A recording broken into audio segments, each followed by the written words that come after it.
The main objective of today's webinar is to give you an overview and the main results of 5 case studies on principles of responsible investment in agriculture. And this work has been done, it's a result of a collaboration between IISD, so the International Institute for Sustainable Development, Ceres SPTF, that supports financial service actors with tools to achieve their social and environmental strategies, and ADA, an NGO supporting inclusive finance, and also the coordinator of the SNUP program. And we have the pleasure to have today in the panel the representative of each of these organizations.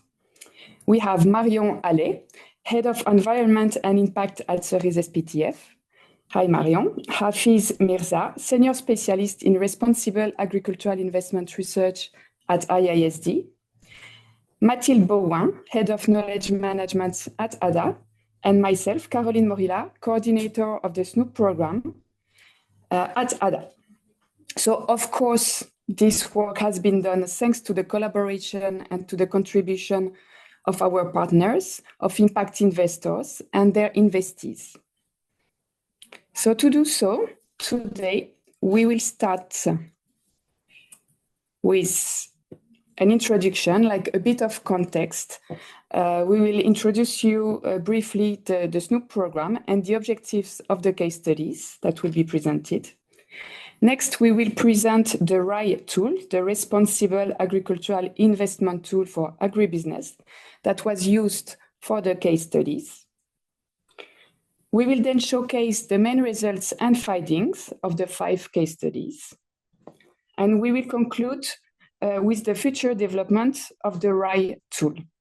And finally, we will open the floor for an interactive session.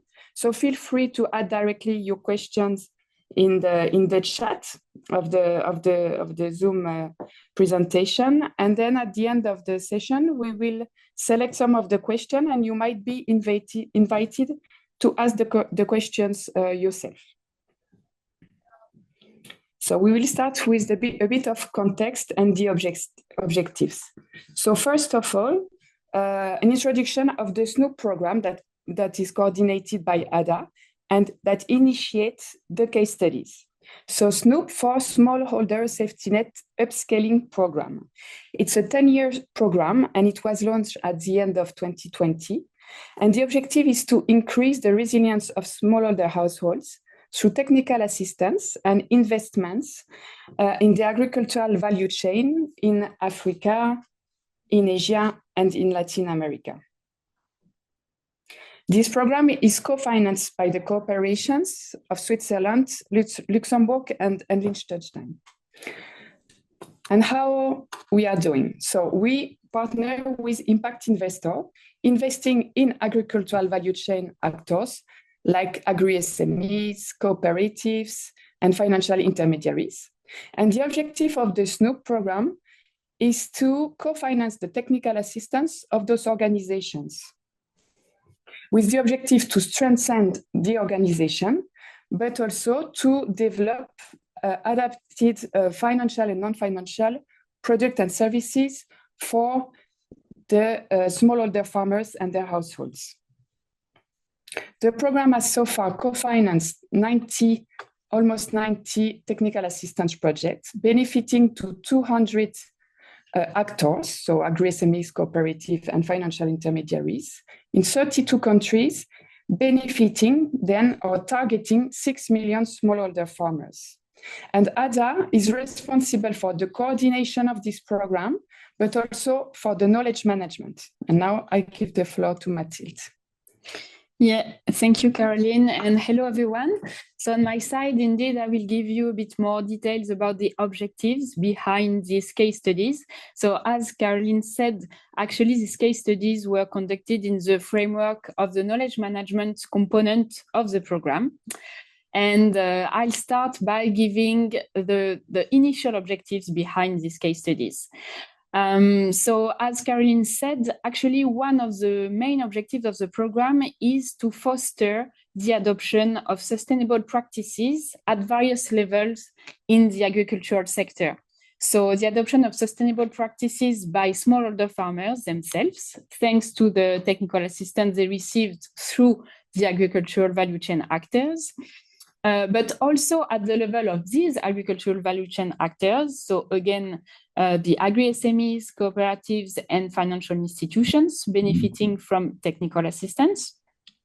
And finally, at the level of investors themselves. So in this case, with these case studies, the idea was to better understand what could be concretely responsible and sustainable practices implemented by these agricultural value chain actors. So by these actors at the intermediary level between investors and smallholder farmers. And when we say agricultural value chain actors, we talk especially about the cooperatives and agri-SMEs, because maybe, as some of you already know, it's been years, and actually more than 10 years now, that we have already standards for social and environmental practices for financial institutions, as these standards have been developed a long time ago by Ceres and SPTF, which is with us today, as well as a tool to assess the practices implemented by financial institutions.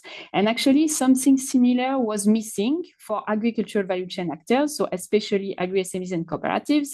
And these case studies were supposed to start the same kind of work with this type of actors to identify concretely what could be these sustainable practices for these actors. So to do so, it was necessary to identify a reference framework to define what could be these responsible practices. And so the principles for responsible investment in agriculture and food systems, endorsed by the Committee on World Food Security, were chosen as the reference framework, first to build the tool and then to assess the practices of agricultural value chain actors. So what was done concretely? SNUP was used actually as an experimentation field, both for the experimentation of the tool and to conduct the case studies. So we worked with some partner investors of SNUP to identify 5 of their investees, again, mostly agri-SMEs and cooperatives, to conduct 5 case studies between 2021 and 2024. And IISD was the main partner to conduct these case studies. So what did we expect in terms of outputs from this work? So first, of course, the results of the assessment of these actors' performance and compliance with these principles. But actually, not only the assessment of the practices of these actors, but also indirectly, the assessment, or at least the first idea of the compliance of investors supporting these agricultural value chain actors. Because investors, to apply responsible, the principles for responsible investment in agriculture, have to select responsible actors. And so having an idea of the level of responsibility of these actors is also a way of having an idea of the level of responsibility of the investors themselves. So the first output expected was the result of this assessment. We also expected something a bit more concrete. So the idea was to identify the areas of improvement for these actors, especially in terms of processes and practices, because one of the main assumptions is that improving processes and practices is a way to maximize the chance to have positive outcome and impact in the future. So the idea was to identify the areas of improvement for these actors themselves, but also to be able to formulate recommendations, not only for these actors, but also for the investors supporting them, either financially with their investments or technically with the technical assistance they provide. And finally, beyond these specific cases, the idea was also to use this first experimentation to test and refine the tool, which was used to end with the results of the assessment, because one of the secondary objectives is also to make sure that the tool answers the needs of various types of actors. So these agri-SMEs and cooperatives in the field, but also the investors which want to invest in responsible actors. So these were the initial objectives of the case studies conducted. But now I will give the floor to Marion Allais from Cerise SPTF, who will tell you a bit more about the tool which has been used to conduct the case studies. Thank you very much, Mathilde, and hi, everybody. So Mathilde made a great introduction about the why we developed this tool. The tool that we used in the case study is a tool that we have developed for agribusinesses. So really trying to assess the performance in terms of responsible business conduct at agribusiness level. And we target more specifically agribusinesses that are involved in agricultural and food production, processing or trading, and that directly work with smallholder farmers, or if they don't work directly with the smallholder farmers, that can have a direct impact with local communities. So that's what we have been targeting. We say it's a management tool because we don't want it to be just an assessment or a scoring tool. We want it to allow the agribusinesses to identify gaps in their practices in terms of social, environmentally responsible practices, and to be able to build an action plan to be able to improve those practices. So that's why we also wanted it to be very practical, and we tried the challenge we had was to translate the very global framework that Mathilde mentioned into really concrete, specific management practices that will speak to agribusinesses in the field. We can move next, Caroline, please. So as Mathilde mentioned, the tool was built using the framework of the principles for responsible investment in agriculture and food systems, but we also made sure to align it to other standards that exist at the international level, like the IFC performance standards. We also looked at the SDGs, at some fair trade standards, the CSAF outcome indicators, etc. And we did that with the same philosophy as the tools we have developed in Cerise SPTF for the inclusive finance sector. So using the same type of structure and approach as for the universal standards for social and environmental performance management. We can move next. Yeah, thanks. And so very concretely, I won't go into the very details of the tool, but the tool is built along 7 dimensions that you see here. And so we look at the concrete practices of the agribusinesses for each of these dimensions. So starting from the strategy on responsible business conduct, looking at inclusive and transparent communication, grievance management. We also look at food security, food safety practices, environmental risk management, sustainable practices, turner right, cultural heritage, fair contracting, responsible human resource development and management, and also transparency in the financial structure and use of profits. So to give you a very broad overview. And so that's based on those 7 dimensions that have been specified into concrete practices that the agribusinesses of the case studies that are going to be presented have been assessed. And for each of them, the tool provides some dashboards with the results, the performance they have on those different dimensions. And now I give the floor to Hafiz, who will now let you know more about the results that happened from those case studies. Thanks. Thank you, Marion. Thank you, Mathilde. Thank you, Caroline. So I'm going to say a few words about the conduct of the case studies, how in the process we actually went about testing the tool itself, and how we eventually got around to finalizing and publishing the case studies.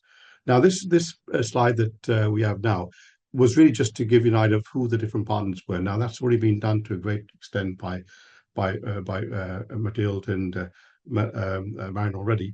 But just to say that in addition to ourselves, let's say SSNUP, Cerise SPTF, and ISD, we also had other partners, Bamboo Capital and Croatia, who also supported, especially the testing of the RAI tool, and to a second degree, some case studies as well. But today we will focus only on the case studies that are linked to the SNUP program and not say too much about the others. Next slide, please, Caroline. So before going on any further, just to underline that Maren has been very, very modest. The RAI tool is actually very formidable. It's a pretty significant piece of work. We already launched it back in July, and I think there's probably a link already, but if not, we can let you have a link to that initial launch and also access to the full RAI tool, which I said is very significant. It covers a very large range of dimensions and business functions which are relevant to agribusiness practice in their operations, and also with respect to the CFS-RAI as well. So in terms of actually conducting the work, sorry, could you go back, please, Caroline? I'm not finished yet. This will take us 2 or 3 minutes. In order to conduct the work, we had 3 different elements. The first element on the left, the square in blue on the left, just gives you an idea of what we did. First of all, we collected information on each of the different agribusinesses we actually spoke to. So obviously the background information about each of those, and not just the ones in the case of, but also the others we tested for or used for the RAI tool testing. Secondly, we actually used the RAI tool with each of these businesses through a whole series of online interviews. And the key thing to say here is that because the tool is so large, it has hundreds of variables, lots of different elements within those variables. We couldn't, of course, just use it in one go. So what we did was actually we spoke to individual managers, individual executives under each of the different dimensions to actually test the tool carefully with finance, in human resources, in operations management, all the different areas. So we actually got a fairly good idea of where the businesses were, what they were doing overall, and what they were doing vis-a-vis RAI or responsible agriculture investment. Having done that, having spent some time with each of these companies, for those who became also case studies, we moved then to the next stage, which is the middle bit, the fieldwork in the country. And the fieldwork in the country was of 2 parts. One was to where we did not have enough information about the agribusiness, we went back to the agribusiness, we spoke a bit more to them carefully about each of the different elements that were relevant for RAI. But more importantly, this allowed us to have face-to-face interviews with other stakeholders, with local farmers, agri-entrepreneurs, communities, women, youth, you name it, the different gamut of people who are relevant, who actually are impacted by this investment. And this also allows us to obviously triangulate those findings with what the companies were telling us. In order to do this, we used a research instrument which myself and other colleagues have been using for some time, and that's pretty well established, and we've done a whole range of different work with it. But in any case, we collected information on the company, we collected information from the company, collected information from all the other stakeholders, and we then took all this, and in the third quadrant on the right, we then actually started to analyze this data. We started to play with it, see what was coming out of it, and so on and so forth. The net result of that was the creation of a number of versions of the case study. So we had a series of drafts.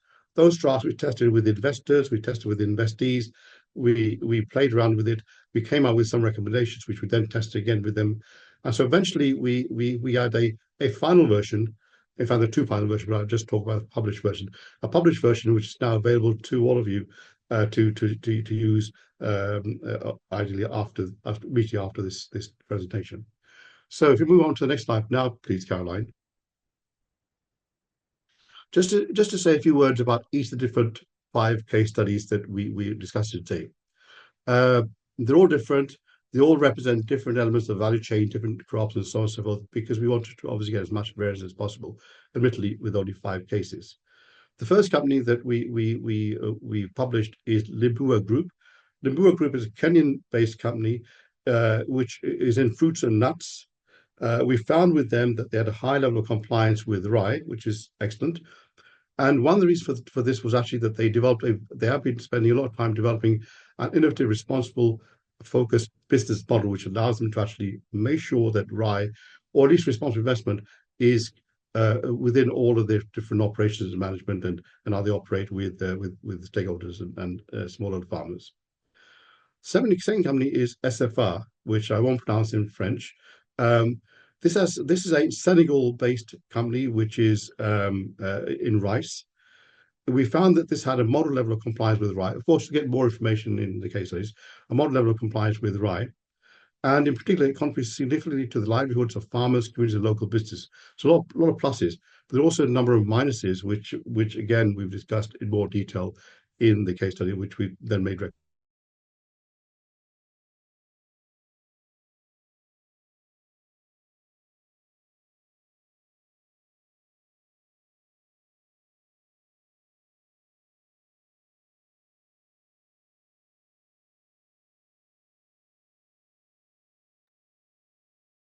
It seems that we lost Hafiz. We don't know if within IISD someone else knows.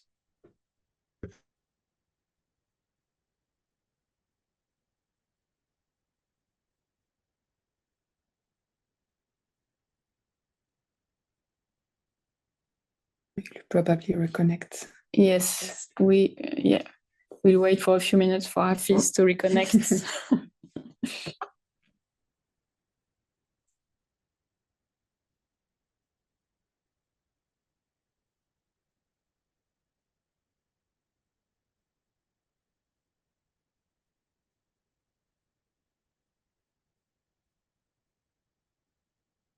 Yes, here he is.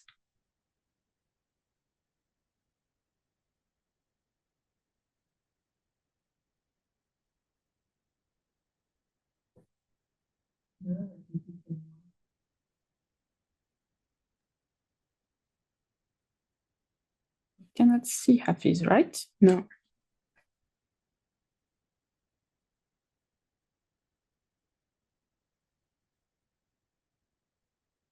Now, Can you see me all right? yes, we can Had a bit hear of a you now. glitch. So Mohammed has a high level of RAI compliance overall, and it applies very clear objectives. It's very much involved in running his business in a socially responsible way. Next slide, please, Caroline. Ghana case study. Here we can't give you the name of the company because it's in a very precarious competitive situation, so we've asked not to give the name. But in this case, it's a company which is in Ghana, obviously. It's involving cocoa. It has a moderate level of RAI compliance overall. It is a small business in a very competitive environment, small relative to others, and therefore it has to focus very much on operational matters for its survival. And therefore there's some neglect in terms of what we would regard as responsible investment, but we've provided some recommendations for them to move forward. And the final case is Tropic Coffee, also based in Rwanda, which has a moderately higher level of RAI compliance. And it focuses, for example, on empowering women by giving them better access to markets and prices. But okay, we'll come back to some of those details in a moment. So if we move on to the next slide, please, Caroline. So just to give you a bit of a profile of the 5 case studies, we did actually test the tool in Africa and in Latin America as well, but these case studies are all based in Africa, which is, of course, a priority for SNUP. All the companies are less than 15 years old, apart from one, which is actually the Ghana trader. All companies are private except for one, which is also, well, they're all private, the private owned companies, and one of them actually also has a very large shareholding from Belgian investor, which you could almost regard as a foreign direct investment. All of them have significant levels of sourcing from local farmers, from local smallholders, which is part of course, the methodology that we were asked to pursue. All are SMEs in a relative sense. The trader in Ghana has over 2,000 employees, but it is up against a very large number of larger companies, especially multinationals. The companies are, of course, as you already realize, are in several industries, cocoa, coffee, and so on. They represent different parts of the value chain. And so we have producers, we have processors, we have traders, and most of them export in one way or another, apart from SFR, which is focused on the RAI value chain in the domestic market. So move on to the next slide, please, Caroline. So the first thing to say on the left is context matters. So of course you can say general things, but also I think it's important to recognize there are specific things one has to bear in mind as well. So first of all, we've got things like age, size, motivation. Motivation is very important, as you'll see. Industry, crop, value chain segment, business conditions, and the knowledge of RAI, the knowledge of the responsible investment, the knowledge of responsible agricultural investment, the knowledge of CFS-RAI. All of these things are important.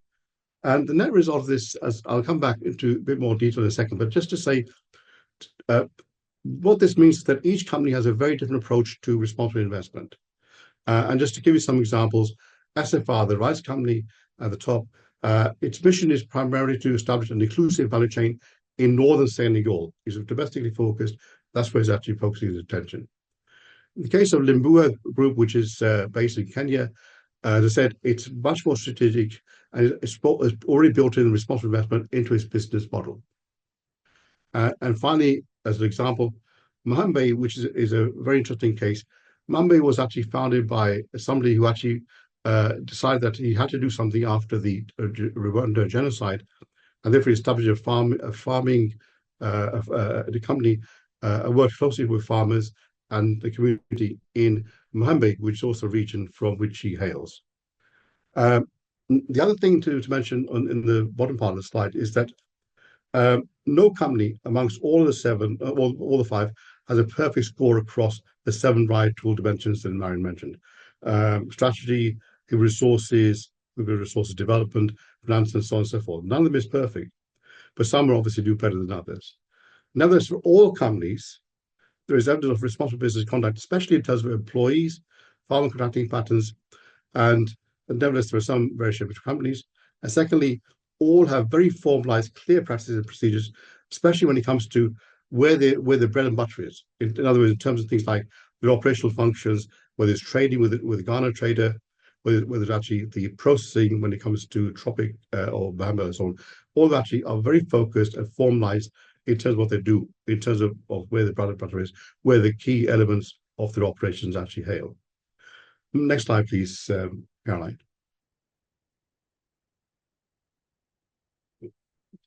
So in terms of key findings, in terms of context, one of the key issues that we have to bear in mind is actually there are many challenges faced by the companies and by farmers. We in the case studies, we actually split this into 2 types. One are general challenges and the other are CFS-RAI challenges. General challenges are things like, and we know this, which is more common, competitive market conditions, difficult security of finance, and increasingly less predictable weather to do with climate change. Then there are very specific, company-specific issues like high demand for product. That's the case with SFR. There's a huge demand for its rice. For many companies, farmers ignore advice even when they try to support these farmers and become more responsible. And in the case of one company, where the main purchase is actually the state is slow to pay. So all these are very specific issues, which again are detailed in the case studies. Then on the right-hand side, the CFS-RAI, the CFO's Responsible Agriculture Investment Principles, there are a number of challenges which are related to this. Well, first of all, very few companies actually have a full knowledge of RAI. They don't know about it, they know about responsible investment, they know about being responsible in agriculture, but of course they don't have the full detailed aspect. So in that sense, when we tested the RAI tool with them, where we went into all the stuff in a lot of detail, it was actually a very useful exercise for them. Secondly, even when they have some knowledge or they're very keen on it, like Limbua, there's sometimes insufficient attention to RAI in the strategy formulation, in the strategy implementation. Again, that's a key issue that we bring up in the case that we try to then offer recommendations for. Thirdly, there's very often an insufficient use of systematized formal procedures and practices. In some areas like operations, it's very high because that's where the bread and butter is, but not in every aspect. And that varies from company to company. Some are better than others, obviously. Many companies assume that the complying with the law is enough to be RAI compliant. That's not enough. Sometimes law is actually very minimal, so you need to do more. And some companies actually pay a lot of regard to actually offering more than what the law requires. And finally, there's sometimes an insufficient regard to certain things that they regard as external issues, not to do with them. The environment. Some of them actually don't really think very carefully about the environment. Many actually don't recognize the value of the local cultural heritage, which will be both useful in terms of the knowledge, in terms of, for example, actually how you go around doing agriculture, but also more generally in terms of actually not caring very much for, say, places which are important for the local population. So move on to the next slide, please. Thank you. Then key findings 3, there are a whole range of different factors influencing RAI compliance. I've only selected a few, so I won't get to all this in detail. The first one in the second column after key factors is key mission and strategy. I think that's important. Companies who actually were very motivated, which said who knew what they were doing in terms of RAI, who knew what they were doing in terms of social business conduct, they actually did much better in terms of RAI compliance, as you would expect, than others. They actually formulated their strategies more carefully. They got involved very much in terms of what smallholder farmers required and so on and so forth. That's across the board. Then 3 other key issues. The top one, there is management systems. And by this, I mean things like practices and procedures which are formalized, transparent, and systematically applied. Again, most companies have this to some degree, but not across all the different dimensions, which is important. And this applies whether it's internal to the company or external to the company. So, for example, some companies actually handle grievances far better than others, and handling grievances is actually a key part of the RAI from the point of view of the CFS. Moving down to the next level, industry business conditions. Here we have things like government regulations, the competitive situation, the concentration of dispersal operations. All these things are relevant. For example, in the case of one company, the government regulates everything. They don't have a lot of choice, so they have to work within that. In a number of companies' case, there's a very high level of competitive situation. For example, a number of them have to compete with multinationals, so they're quite small. Multinationals or affiliates of multinationals are quite big, and therefore there's an issue. In other cases, even though they're doing quite well, their operations are spread across a large part of the country in which they operate. And therefore, the impact is smaller. The impact on farmers is smaller, and so on and so forth. And then the third area that I wanted to highlight was having attention to specific issues.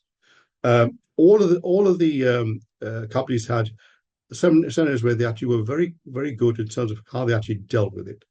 So, for example, in terms of the Ghana trader, bigger trader, they want to make sure that they have clear, frequent communication, and as you can see on the right, and therefore they consulted very carefully with farmers and stakeholders, which is very good from the point of responsible investment, responsible agriculture investment. In the case of Mbua Group, it works closely with certification bodies because it's actually aims at make sure that it's organically certified. Therefore, it makes sure that farmers are also comply with standards and so on and so forth.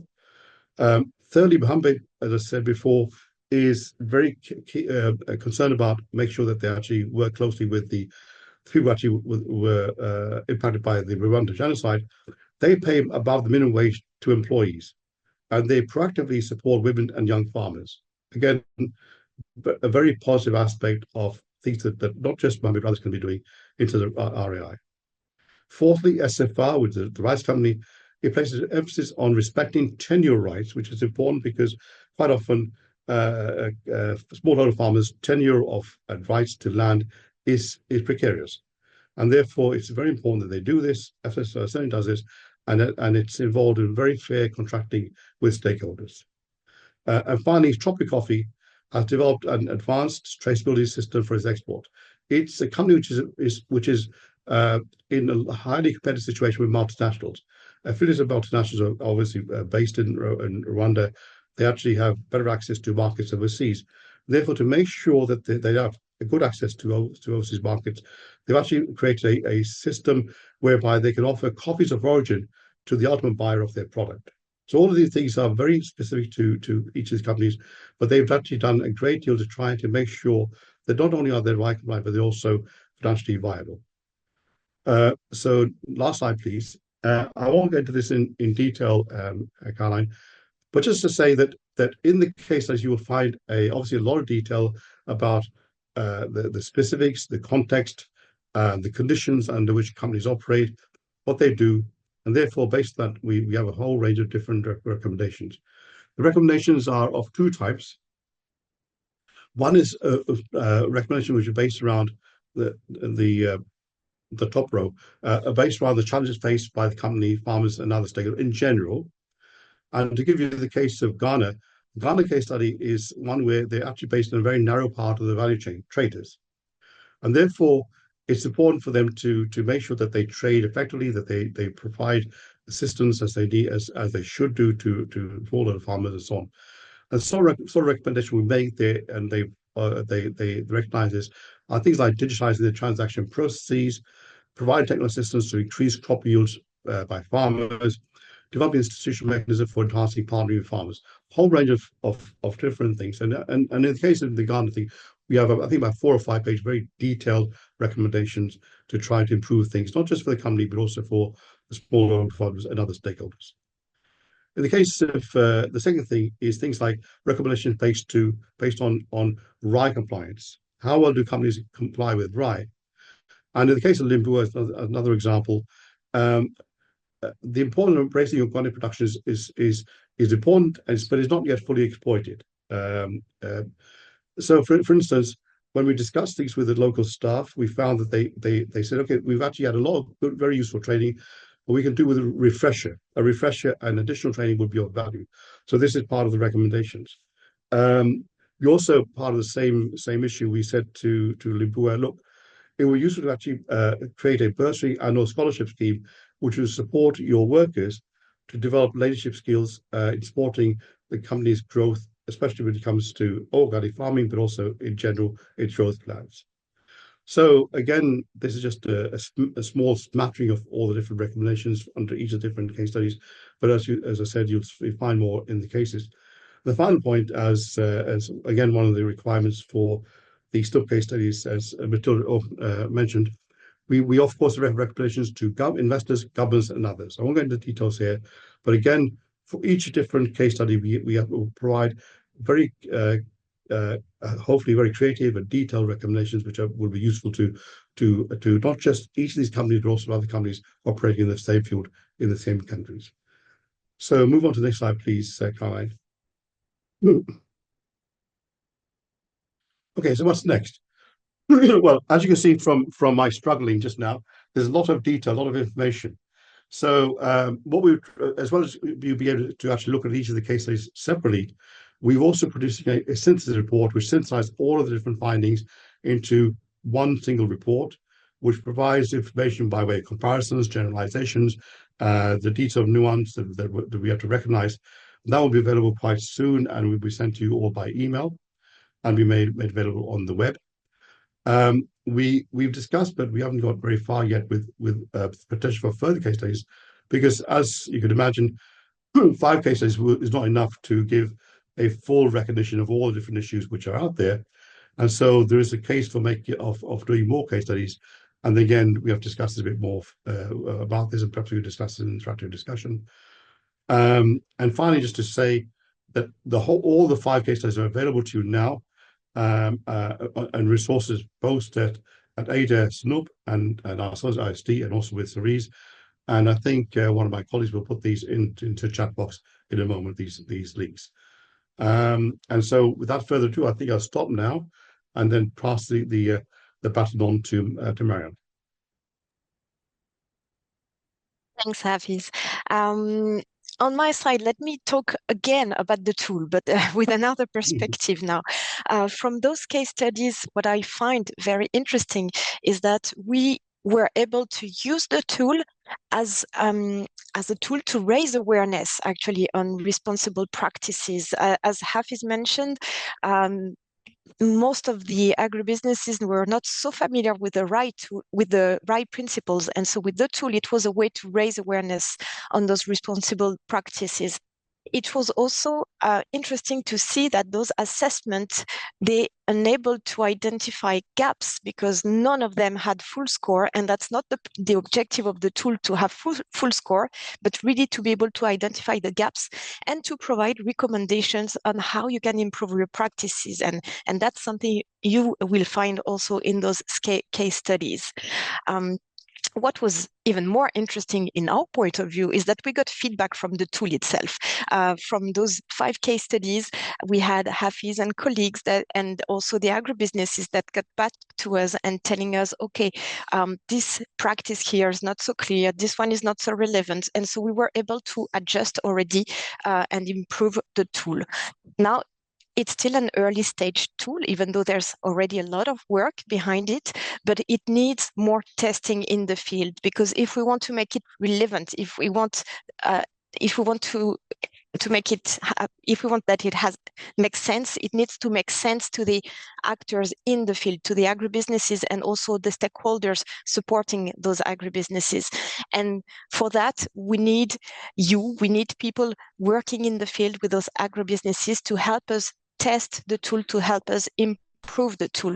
So in the next steps that we see for the RAI tool for agribusinesses is that we want to set up maybe a working group and have more people helping us testing and improving the tool, trying to better identify the positioning of the tool in this agri and food sector, what is the added value that we see for the tool, and help us identify more case studies to be conducted, more field tests to be conducted. For that, we could potentially build on our network that we have in Ceres plus SPTF of professionals that are based in different countries. That could be one possibility. And we have also in mind to have this reflection going together with another tool that we have developed in parallel to the RAI tool. It's what we have called so far the Agri-CP tool. If you're interested, you will be able to click on the link that will be shared with you and have a look. This is also a tool that is dedicated to agribusinesses, but really focuses on client protection, in the sense that we want to look at the protection of smallholder farmers that are working with those agribusinesses. How do we make sure that agribusinesses do not harm those smallholder farmers that are suppliers or potentially clients of the agribusinesses? So it's another perspective, and the Agri-CP tool is a very good complement to the RAI tool. And we believe we need to try to see how we could align, harmonize, potentially merge the two tools in the future. We also receive different feedbacks from investors saying, okay, the RAI tool is great, we're very interested, but it's really too long, it's too heavy for us. When we have a due diligence in the field, we cannot apply all the indicators. So we are also planning to work on a lighter, a shorter version of the RAI tool, a bit like the Linus tool we have for the inclusive finance sector. So those would be the perspective, I would say, around the tool for a first phase. And after that, we can dream of developing additional resources, having the tool in French and Spanish, having guidance, offering trainings, but that would be more medium term, I would say. And if the tool is also validated as relevant to the sector and to the different agricultural value chain actors. And so that's why I have my call for action. If you're interested, please contact us, because we would be very happy to have more people joining this initiative also to help us, doing more field testing and thinking about the tool itself and how to help promote responsible and sustainable practices in the sector. That's it on my part.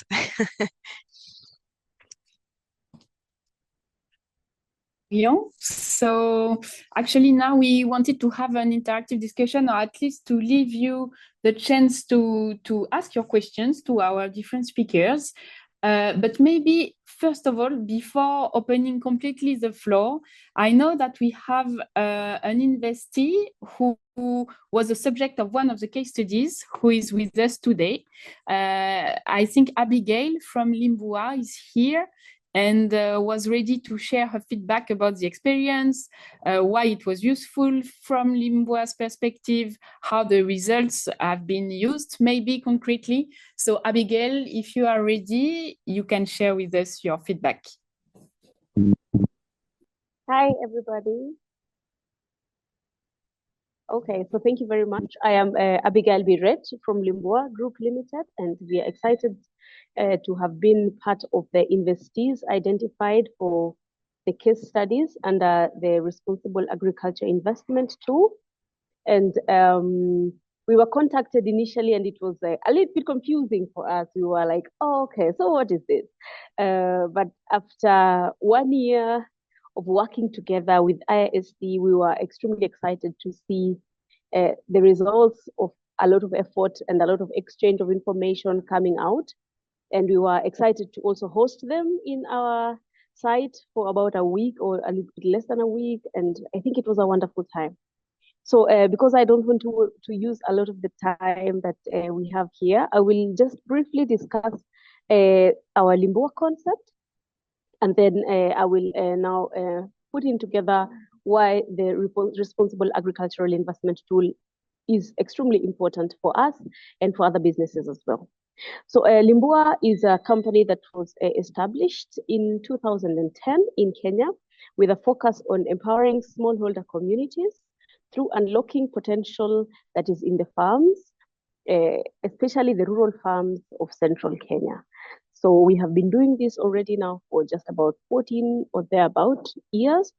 And we are so proud to be working with now almost 10,000 direct participants to our project. And this constitutes contracted farmer suppliers and workers who are also working with us under different types of contracts. So our focus as Limbua is the sustainable utilization of resources that are clearly available within the communities and within different areas.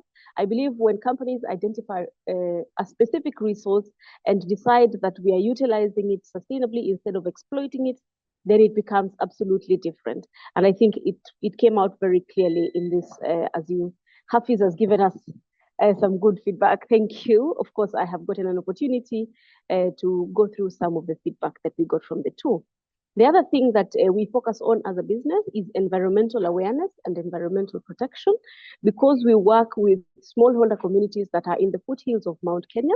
And these are ecosystems that are being damaged a lot by overuse, overexploitation, and climate change. So for us, being aware of the environment and then focusing on protecting the environment is extremely critical for us and should be for any other agricultural company as well. The other focus that we have as a business is to offer practical solutions towards the implementation of sustainable organic food production. And these practical solutions have to be simple enough for any farmer who doesn't have formal agricultural training to implement. And we do this through simplifying the ways of organic food production and also using extension officers and agronomists to support the farmers as well. We are also a company that is focused a lot on food safety. For us, food safety is everything, and food safety begins with production, and production begins with the farm. So this is extremely important to us. So the other important thing we focus on as a business is giving value. We give value not only to the producers who are the farmers, and we also give value to the consumers, who are people all over the world who are consuming products that are coming from the farm. Because if agricultural investment do not give value, then they are not sustainable and they are not going to last the test of time. They are not going to be financially viable. So all these are different aspects that we look at. We also focus on traceability. So we offer fully traceable agricultural produce. And we, of course, our certification portfolio is very, very big. And I would invite all of you to go to our website and check what we have certified. So the standards we have certified against. So our Limbua focus in a summary would be a triad, like 3 things that we want to focus in. One of them is the people that we are working with, and this is one of the most important legs of this triad. And our people include our suppliers, our stakeholders, our partners, our banking partners, and all partners in all other areas. And for sure, the team from IISD came and they got an opportunity to interact with our partners directly within their places of work, including the bankers that bank for us.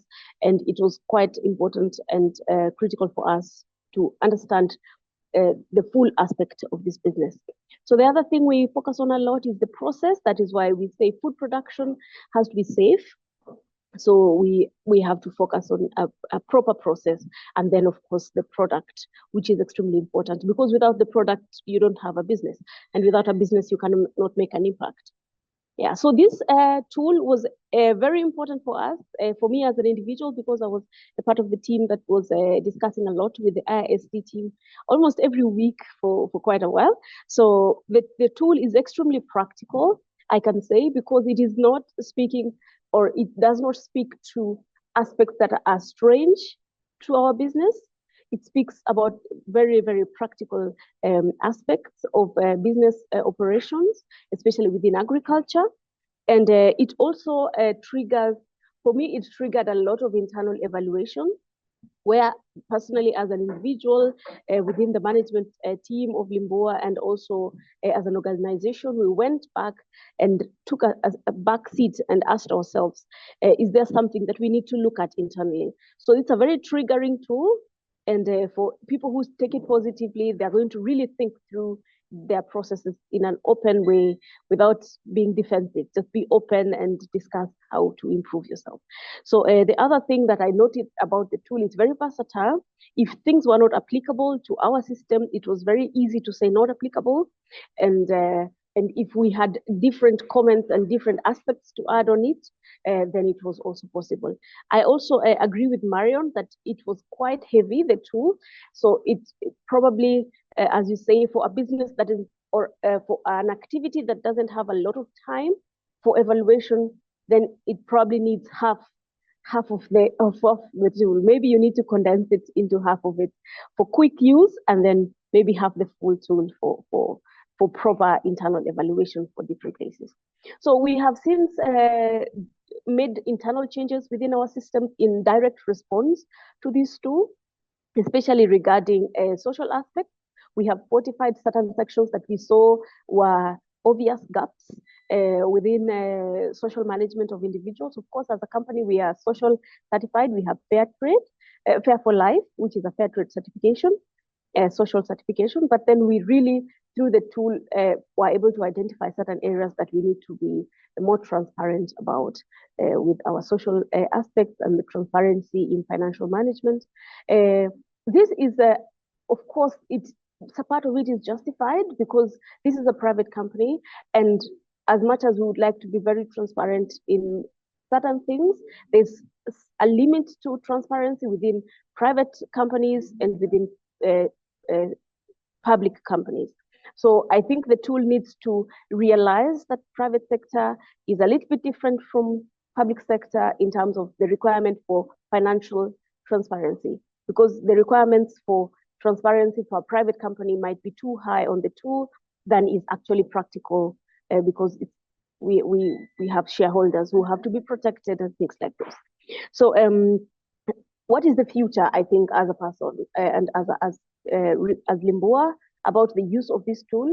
We would be extremely excited to do this periodically, and for us, I think 1 to 2 years is a good time to use the tool again, to re-evaluate especially for differences between a certain time and a different time in the future, so that it is possible to track growth.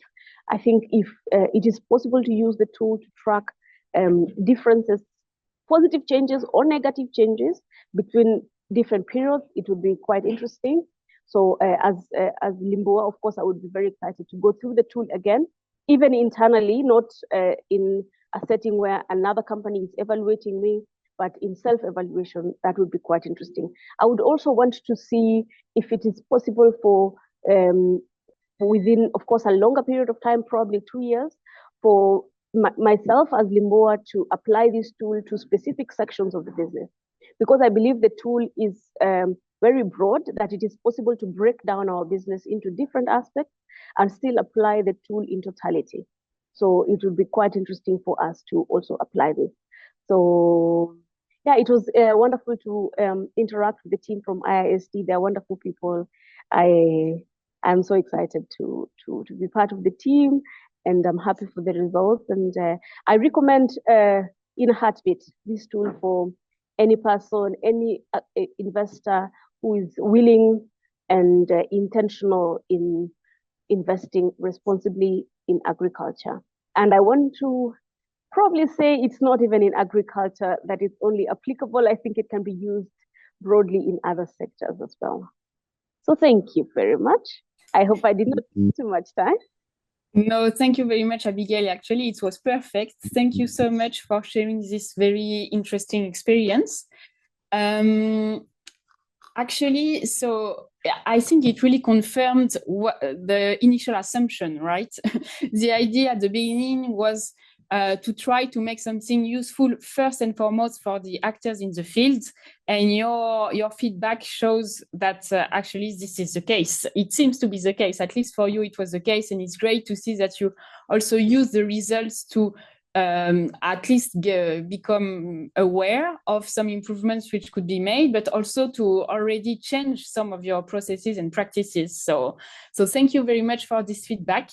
And we can also share with the participants that at the beginning, it was really, we were not sure about this initiative, right? When you say that you will develop a new tool, new standards for new actors, it's again something new. Many actors already, and especially many investors already use their own criteria to assess agribusinesses like you. So yeah, we are not sure finally that the experience would be successful, but your feedback today shows that we are at least on the good track, I would say. And it really motivates us to go further and to keep fine-tuning the tool, merging it with others, potentially, as Marion already mentioned, with the one on client protection, most probably. And I joined Marion to call for more experimentation. We need to test it again, to conduct more case studies, to really get more feedback like yours, actually, to make sure it will be very useful for a wide range of actors, both field actors like you and investors as well, we hope, to try to create a common vocabulary, common wording around responsible practices, especially in agriculture. And just before leaving the floor to the other participants who have questions, actually your last comments makes a lot of sense as well. As you said, it should not be only for the agricultural sector, and you're right. That's why we already have some tools and standards for the financial institutions, but Ceres also has some other tools for social enterprises in general. And on our side, we also hear again, maybe after a few years, we hear again a demand for this kind of tool for other sectors, indeed. As you said, social enterprises in general, impact enterprises.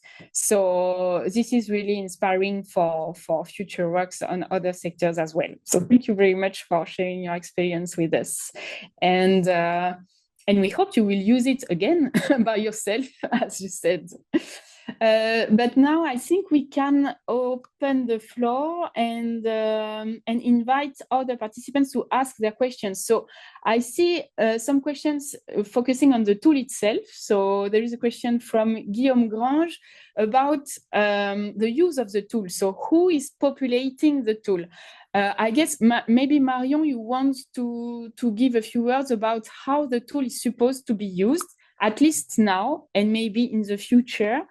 And there is another question a bit related, so I ask it at the same time. It's also from Guillaume. How do you follow up on recommendations you make, at which frequency? So again, maybe Marion, we had the feedback from Abigail from Limbois already, but Marion, you can share with us your view about the use of the tool and the use of the recommendations which come from the assessment. Thanks, and thanks, Abigail, for this great testimony you shared. It was very, very interesting. So on who is populating the tool, I would say it depends. When we develop our tools, we want to have to leave the opportunity to anyone to be able to use the tool. So for our inclusive finance sector tools, the financial service providers can do self-assessment, or they can decide to have an external person conducting the assessment together with them. For the RAI tool, as it was still an early stage, we had for the case study external people that helped and that conducted the assessment together with the agri-SME or the agribusiness. We did it this way in a first step because we don't have yet, we started to develop some guidance on how to use the tool, but they are very preliminary guidance and not very detailed. So now if you're interested, the tool is publicly available. So if you want to have it and if you want to test it, we can share the tool. And if you're an agribusiness, agri-SME, and you want to do a self-assessment, you can do it yourself and have a look at the guidance. But I would say the guidance we have right now for the RAI tool are not very developed. So if it's a new exercise for you and you're not very comfortable with it, it might be easier to work with someone who is more with an external perspective who can assist you in conducting the assessment. Doing it as a self-assessment is interesting because you get to dive yourself into the tool and read about all the practices and discuss internally. Abigail mentioned it was a trigger for internal discussions. So if you do a self-assessment, it's very helpful in that way. But having an external assessment can also be interesting if you're looking more for an external vision and someone who is not involved on the daily operations and that can provide you more general recommendations. So both options are open. The only limitation so far is that we don't have a lot of resources to share yet around the tool to help you use it. That's, I would say, the limitation we have so far.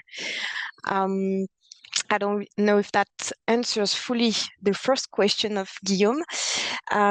And then how do you follow up on recommendations you make and at which frequency? I would say the idea is that when you do this type of assessments, if you well, I would say the best would be to end the assessment with an action plan. If you have identified the gaps and you have identified with the agribusiness what are the priorities you want to address, then you need to translate that into a very specific action plan when you have people responsible of conducting specific tasks in a specific time frame.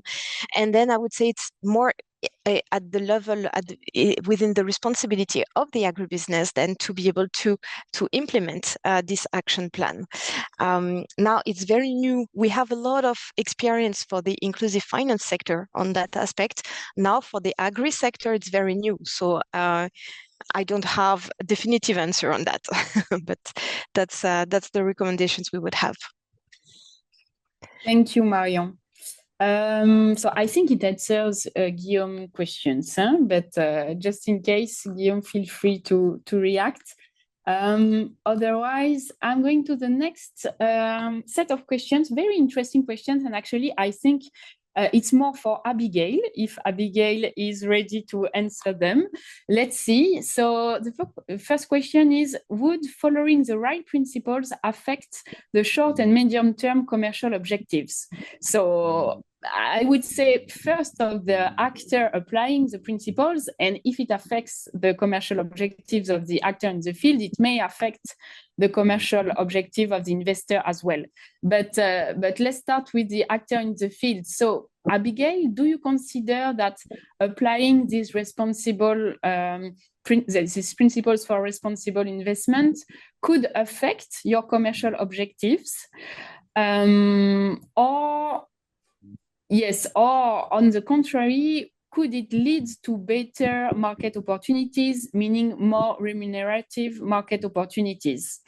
So do you want to share your view on this question, Abigail? Okay, thank you so much. I appreciate this question, and I would like to, of course, give my thoughts about this. And this is how I would answer it. Investing in responsibility is not a cheap endeavor. Investing means that systems have to be set in place, policies and procedures have to be properly implemented, and all this comes with a significant cost to any business. However, I think responsibility in terms of investment has to come from the real intention of the business. Because if the business is not prioritizing responsibility in itself innately, to apply it to a neutral company that has never thought about it will definitely cost something. That is for sure. However, the rewards of responsible action are very, very high. I believe as we continue progressing and making this tool obvious, we will have a market recognition for responsibility. At the moment, we do also have direct customers who we would not have if we were not doing our social work very well, if we did not have the required social certifications, and if we do not have the proper environmental sustainability. So for sure, we have gained, at least I could say, probably 1/3 of our market is a very aware market, and they specifically ask for things. So as people continue investing in being responsible, and I believe consumers are also investing in what it means for them to eat food that was produced without violence to children, without some crazy things that we hear happening all over the world. So for sure, this has helped us a lot. I also believe that we have impact investors who I know some people will be knocking my door or our door as Limbua for impact investment. And these positions are out there.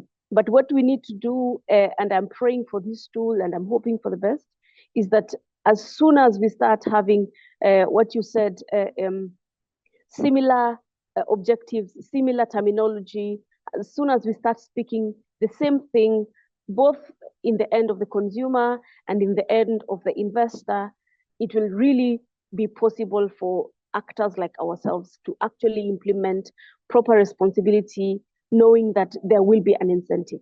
However, even if there's no incentive, I believe it's the right thing to invest responsibly and to take care of the communities, to take care of the rights of every individual who is working within the value chain, and the benefits always come. But investment has to be properly thought about. And as I said, if a company does not think about responsibility to start with, it is going to be a journey, but the journey is going to be worth taking.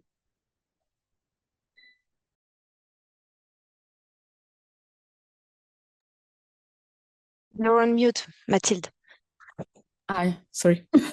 Yeah, sorry. Thank you very much, Abigail, for your feedback. Again, it's very interesting. And actually, it's I think it aligns with the comment I wanted to make as well. We saw in the results shared by Appui that, if I'm not mistaken, at least 3 out of the 5 case studies have business models focusing on responsibility, which directly rely on responsibility, maybe even more than 3, but I remember the 3 you shared during this session. And as you said, Abigail, this is something very important to anticipate the cost it may represent from the very beginning and to maximize the returns of these investments, because as you said, it's supposed to produce a return. So thank you very much for sharing this. And the last part of the question was about the certification, because indeed for now there is no certification regarding these responsible practices. But without going too far for now, this is exactly the long-term intention, let's say, with this type of work is at least to build this common terminology, common wording, common understanding of what is responsible practices for agricultural value chain actors. And if we cannot say that it will be used as a certification per se, at least it could be used as a common framework, this kind of tool. So hopefully in the future, this tool, if it's very broadly used, could be served as a kind of at least a common reference for all actors which want to have an idea about the level of responsibility of actors in agriculture. So thank you very much for these questions. I don't know how to pronounce your name correctly, Ayale Abebe, but it was very interesting questions. I think we also have something more. Yes, something more which goes in the same direction, actually. from Thomas O'Donnell, please say a bit about the benefits to the outside investors. So actually, I think Abigail already told us something about it, because indeed she said that it enables investors to identify the actors with responsible practices. It helps investors understanding what an actor in the field is doing in terms of responsibility, thanks to this common wording. But I don't know if there are various investors in the room who would like to share their perspective on this kind of tool. I'm really trying here to get the perspective of an investor who would be with us. I think you can raise your hand if you want to intervene.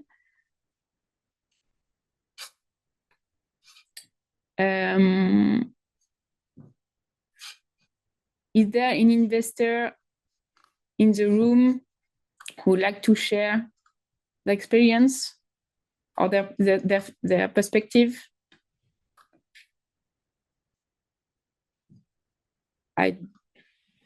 I don't see. Yes, hello, Matilde. This is Alejandro. Yeah. Okay, hello. perfect. Thank you, Alejandro. Yes, I think it's a little bit early for us to call, but I would, because I have seen, and thanks for the presentation, this tool, it has a little bit of a similarities to the approach was given from the social management tool that we have. And I can comment on that because basically this is a good reference for us as a tool to help drive impact investing in that respect. So even if it's a little bit early to say, because I think as an investors as well, you have to be acquainted with the tool, really understand as well the benchmark of how the other actors in the sector are performing. But I do believe that this is going to be a useful tool for the investors when at the level of the due diligence, but as well, obviously, as well at the level of monitoring the investments and really, document the impact that the investors can bring.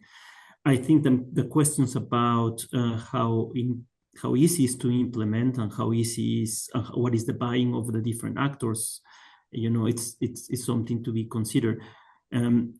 One of the things as well we notice a lot that some of the investees require some level of technical assistance, not only to understand the tool, but as well, as you said, to implement, follow. And I think that as well a very critical factor when we put all that together on an investment file. Okay, great. And I take this opportunity to follow up with the very last question in the chat. Can the RAI tool become part of appraisal process of commercial banks financing agribusinesses? And according to what you said, Alejandro, the answer is yes, right? It could be, at least it could be, maybe not entirely, but it could be used at least partly in the process before financing an agri actor. Yes, that will be what the initial approach will be as a guideline. I think at the moment, especially I will speak about Luxembourg itself, because obviously investments around the world. But if you see the Luxembourgish financial world, there's a limited amount of investment in agribusiness. And one of the reasons this is happening, it is because exactly the available knowledge, expertise, and tools to allow investors to assess the sector. So definitely, I believe that this is an important tool for investors and banking, commercial banks, etc., to integrate into their analysis for due diligence and investing in this sector. Yeah, thank you. And you were asking yourself, Alejandro, if the tool could be used with larger actors. And actually we can say, but maybe Marion, you want to complement that the tool can be adapted to different types of actors, and not only in terms of size, but maybe you can answer on the size aspect, but also in terms of a role in the value chain, also in terms of status of the organization, if it's a cooperative or an SME. So maybe Marion, you want to give a few words on this aspect? That's a very good question, because one of the challenges we had when developing this tool is the great diversity of the agri sector. Because when we work for the inclusive finance sector, there is a little bit of diversity between the actors, but not so much as in the agri sectors. And so we try to think about it and to see how we can take that into account in the tool, so that we have a tool that is still relevant to different profiles. So that's why we started to have some first scoping questions that will filter out questions that are not relevant to specific profiles. For instance, we have a set of practices, standards that are about animal welfare. Well, if you're an agribusiness that is not dealing at all with animal, all those questions will disappear. So we tried to do it. We started to think of having a sub-selection of indicators related to the size of the agribusiness also, but that was a bit more tricky. So for now, we left it aside, but that's something we have in mind. And the positioning for now, the tool, as I mentioned quickly, is for agribusinesses that are working in production, in processing, and in trading. We have not involved yet agribusinesses that do inputs or other types of services like facilitation, etc. But that could be also considered somehow. And we also have put as a criteria agribusinesses that have a direct relationship with the smallholder farmers. So if we talk about multinational companies, and if you want to assess them, I would say the tool can be still relevant for sections, some specific units or dimensions that are directly working with the smallholder farmers. Now, if we talk about more in a more large way, it may be a bit more challenging, but I know maybe I will give the floor to Hafiz, because I know, Hafiz, you had in mind, you had some first exchanges maybe with larger companies, and I don't know what were the feedback that you got, the reactions from them. Yeah, sorry, just to, before I respond to that, just to say something which is, I think, relevant. I'm old enough to remember quality control issues, right? Back in the 70s, if you want to have your radio fixed, they would say, bring it back, we'll fix it. The quality control was not built into the process. And from the 60s, 70s, 80s, 90s, and I was involved in a lot of this, quality control has become very much a part of the way business works. I think we're now at the same stage when it comes to RAI. And in that sense, for me, the RAI tool is the very beginning, is very much part of the certification, benchmarking, standardization process. And the other thing to remember is the quality control process works differently in different industries, different sectors. So I think, again, for me, this is quite important. So just to now respond to your question directly, Marion, we've been talking to a number of companies which are larger, and we talk to these companies at the moment primarily in Southeast Asia, because they're bigger companies there than Africa. We're talking to partly multinational, but also larger companies which are based in the Philippines or Singapore or Malaysia and so on. And the idea is to actually start to get them as industry associations in palm oil, in sugar, whatever, to start to use the tool and to implement it.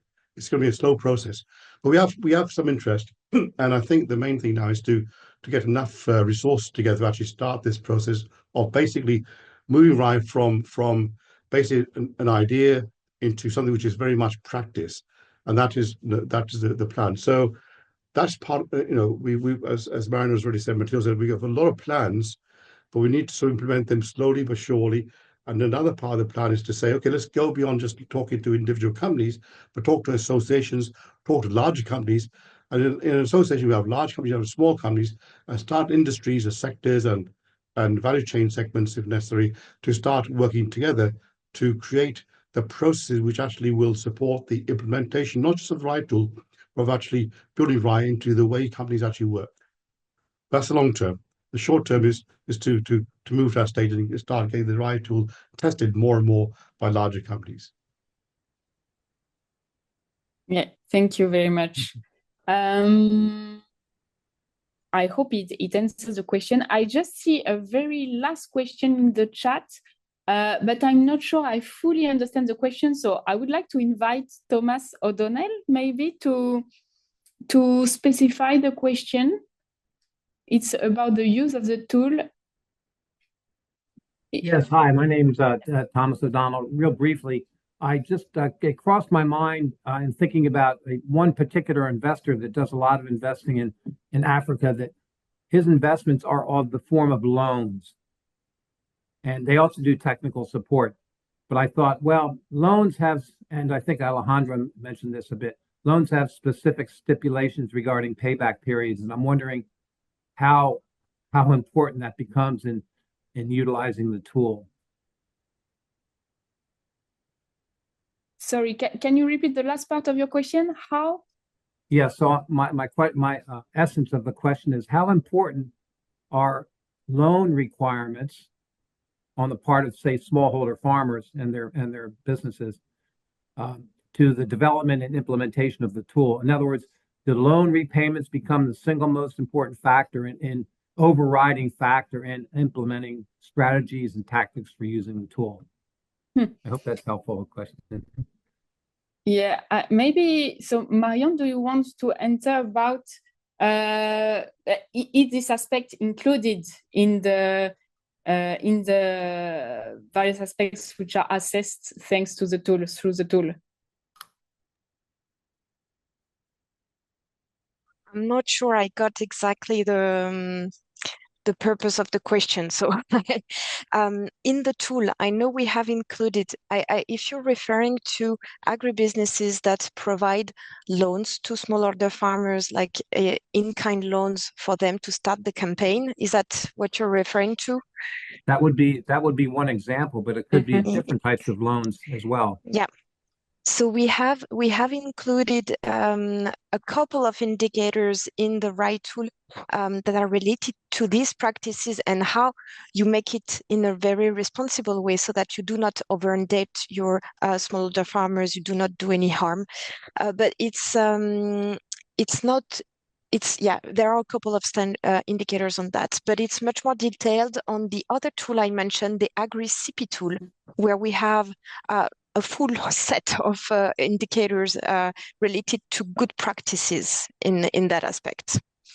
So I can share the link also to the Agri-CP tool if you're interested in looking in more details. But yes, that's something we really considered because we know it's quite a current practice and a lot of harm can be created also if there are bad practices around that.